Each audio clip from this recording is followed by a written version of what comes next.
जय हिंद मेरे प्यारे दोस्तों, नेक्स्ट टाइम पर आपका स्वागत है। देखिए, मानचित्रकार और मानचित्रक और प्रारूपकार परीक्षा 2023 के लिए जो नोटिफिकेशन अपडेट किया गया था उसका वीडियो हमारे द्वारा आप लोग के लिए प्रोवाइड किया गया है।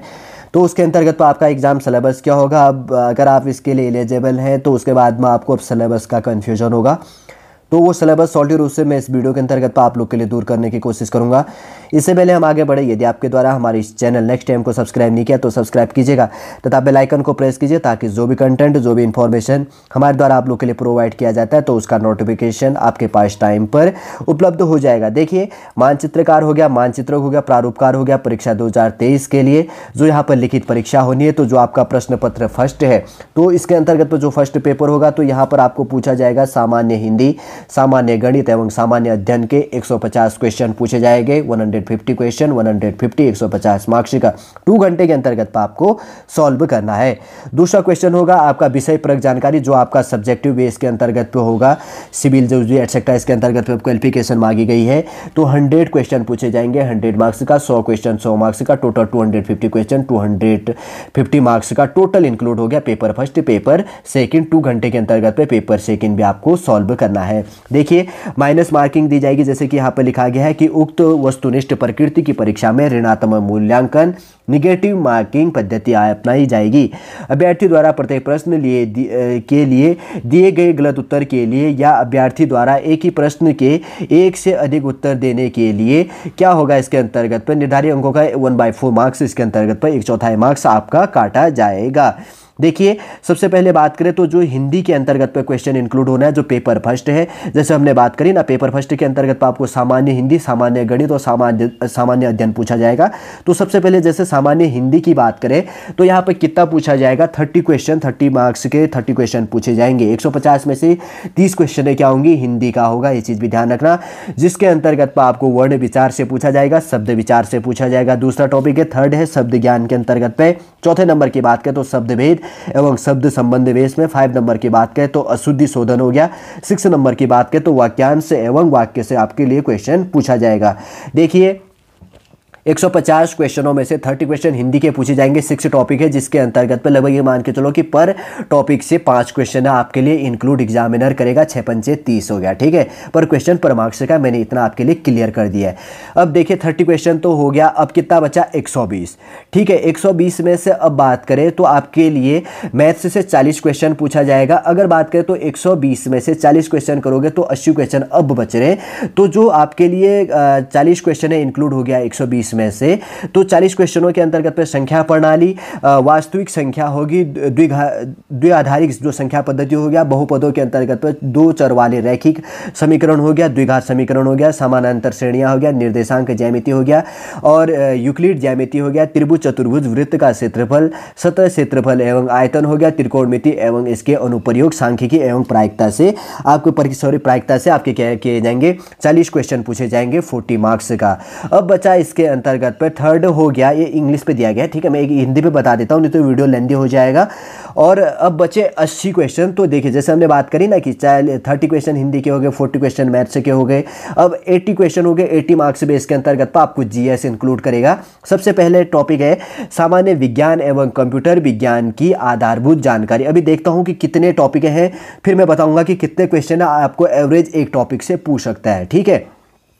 आपको साइंस से, कंप्यूटर से और आधारित कुछ जानकारी इस बेस के अंतर्गत पर आपको इंक्लूड करेगा। एक टॉपिक होगा भारत का इतिहास तथा भारतीय राष्ट्रीय आंदोलन से आपके लिए क्वेश्चन पूछा जाएगा, दूसरा टॉपिक। तीसरा टॉपिक हो गया भारतीय राज्य व्यवस्था होगी, थर्ड टॉपिक से, और मतलब पॉलिटिकल साइंस इंक्लूड करेगा। 4th नंबर का हो गया भारत का ज्योग्राफी हो गया, भूगोल और जनांकी डेमोग्राफी से इंक्लूड करेगा। और 5 नंबर की बात करें तो समसामयिक घटना इंक्लूड करेगा। और 6 नंबर की बात करें तो उत्तराखंड का इतिहास भी इंक्लूड करेगा। और 7वें नंबर की बात करें तो उत्तराखंड की जो संस्कृति है वो इंक्लूड करेगा। 8वें नंबर की बात करें तो उत्तराखंड का भूगोल और उत्तराखंड की जो यहाँ पे जनांकिकी है डेमोग्राफी बेस के अंतर्गत पे इंक्लूड करेगा। और 9 नंबर की बात करें तो उत्तराखंड के आर्थिक एवं प्राकृतिक साधन यहाँ पर इंक्लूड करेगा। और 10वें नंबर की बात करें तो सामान्य बुद्धि परीक्षण आपके लिए रीजनिंग के लिए क्वेश्चन इंक्लूड करेगा। देखिए, कितने क्वेश्चन है पूछना है, कितने टॉपिक है, लगभग आपके पास में 10 टॉपिक हैं और उसके अंतर्गत में 10 टॉपिकों से 80 क्वेश्चन पूछना है। तो मान के चलिए कि एक टॉपिक से आपको क्या किया जाएगा, जाएगा, 8 क्वेश्चन आप लोग के लिए पूछी जाएंगी। ये देखना, ये चीज़ भी आपको ध्यान में रखना, थोड़ा सा अप डाउन हो सकता है, लेकिन ये मान के चलिए कि पर टॉपिक से 8 क्वेश्चन है तो आप लोग के लिए इंक्लूड करेगा तो करेगा।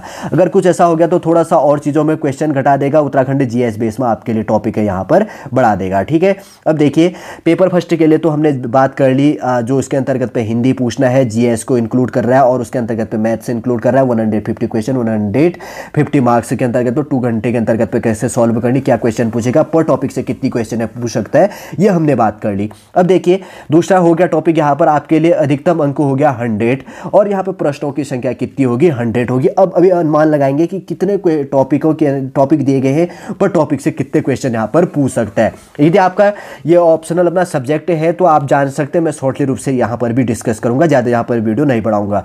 सबसे पहले एक टॉपिक है व्यावसायिक वन स्वास्थ्य और सुरक्षा के बेस से एक टॉपिक इंक्लूड करेगा। दूसरे नंबर का है इंजीनियरिंग ड्राइंग से इंक्लूड करेगा, दूसरा टॉपिक है। तीसरा हो गया भवन निर्माण सामग्री संबंधी से, और चौथे नंबर का हो गया यहाँ पर भवन निर्माण का क्या प्रोसेसिंग चलता है। 5 नंबर की बात करें तो यहाँ पर इंक्लूड है बिल्डिंग प्लानिंग हो गया, और 6 नंबर की बात करें तो भवन निर्माण सेवाएं, और 7 नंबर का है सर्वेक्षण के लिए। ठीक है, और उसी के अंतर्गत की बात करें तो 8 नंबर का है प्रबलित सीमेंट कंक्रीट संरचना बेस से क्वेश्चन इंक्लूड करेगा। 9 नंबर की बात करें तो स्टील संरचनाएं क्या चीज़ है वो इंक्लूड करेगा। 10 नंबर की बात करें तो सड़कें होगी। 11 नंबर की बात करें तो पुल और पुलियाएं होगी। ठीक है, 12 नंबर की बात करें तो रेलवे हो गया, और 13 नंबर की बात करें तो अनुमान और लागत यहाँ पर इंक्लूड करेगा, और 14 नंबर की बात करें तो कंप्यूटर एडेड ड्राफ्टिंग से क्वेश्चन इंक्लूड करेगा। ठीक है, लगभग अगर बात करें तो यहाँ पर कितनी टॉपिकें दी गई है, 14 टॉपिकें दी गई है। अगर बात करें तो लगभग 6 या 7 क्वेश्चन है पर टॉपिक से आपके लिए इंक्लूड करेगा। ठीक है, किसी में 7, 6, 8 या 5, 6, 7, 8 ऐसे करके क्वेश्चन इंक्लूड करेगा, उससे ज़्यादा आप लोग के लिए नहीं करेगा, क्योंकि 14 टॉपिक हैं, 100 क्वेश्चन पूछनी है, 100 मार्क्स इंक्लूड करना है, तो आप 100 को 14 से डिवाइडेड कीजिएगा तो एवरेज 7 के आसपास में आ जाता है। ठीक है, 4 पंचे 70 हो गया, 4 7 98 90 आ, तो 7 6 7 8 मैंने ऐसे करके बांट दिया है। ऐसे करके क्वेश्चन आप लोग के लिए पूछ सकता है, किसी में या तो किसी टॉपिक से 5, 6, 7, 8, 9, इससे ज़्यादा ऊपर नीचे यहाँ पर एग्जामिनर क्वेश्चन नहीं पूछेगा। ठीक है, चलिए दोस्तों समझ गए होंगे शॉर्टली रूप से उत्तराखंड के अंतर्गत मानचित्रकार बेस के अंतर्गत पे जो आप लोग के लिए इंफॉर्मेशन था, तो उसका एक अलग से वीडियो तो मैंने आप लोग के लिए प्रोवाइड कर दिया था। इसके अंतर्गत पे मैंने आप लोग के लिए सिलेबस प्रोवाइड कर दिया, कैसे आपको पढ़नी है, किस टॉपिक से क्या क्या क्वेश्चन पूछेगा, कितनी पूछेगा, ये मैंने यहाँ पर डिस्कस कर दिया। अगर आपको पूरा और जैसे और अंदर ही डीपली पढ़ना है, यदि आपका सब्जेक्ट है, तो आप इस वीडियो को पॉज करके स्क्रीनशॉट ले लीजिएगा और उसको उसके बाद में नोट डाउन कर लीजिएगा। ठीक है, चलिए दोस्तों समझ गए होंगे सॉलिड रूप से यहाँ पर मानचित्रकार, मानचित्रक और प्रारूपकार के लिए सिलेबस हमारे द्वारा प्रोवाइड कर दिया गया है, जो उत्तराखंड पब्लिक सर्विस कमीशन के द्वारा आप लोग के लिए प्रोवाइड किया है। उम्मीद करूंगा दोस्तों जो आपके जानने के लिए इंपॉर्टेंट इन्फॉर्मेशन था इस नोटिफिकेशन के अंतर्गत आपको पूरा प्राप्त हो गया होगा। यदि अगर कोई कंफ्यूजन होगा तो आप हमें कमेंट के माध्यम से पूछ सकते हैं। वापस हम नेक्स्ट क्लास के अंतर्गत आपसे मिलेंगे। जय हिंद, जय भारत।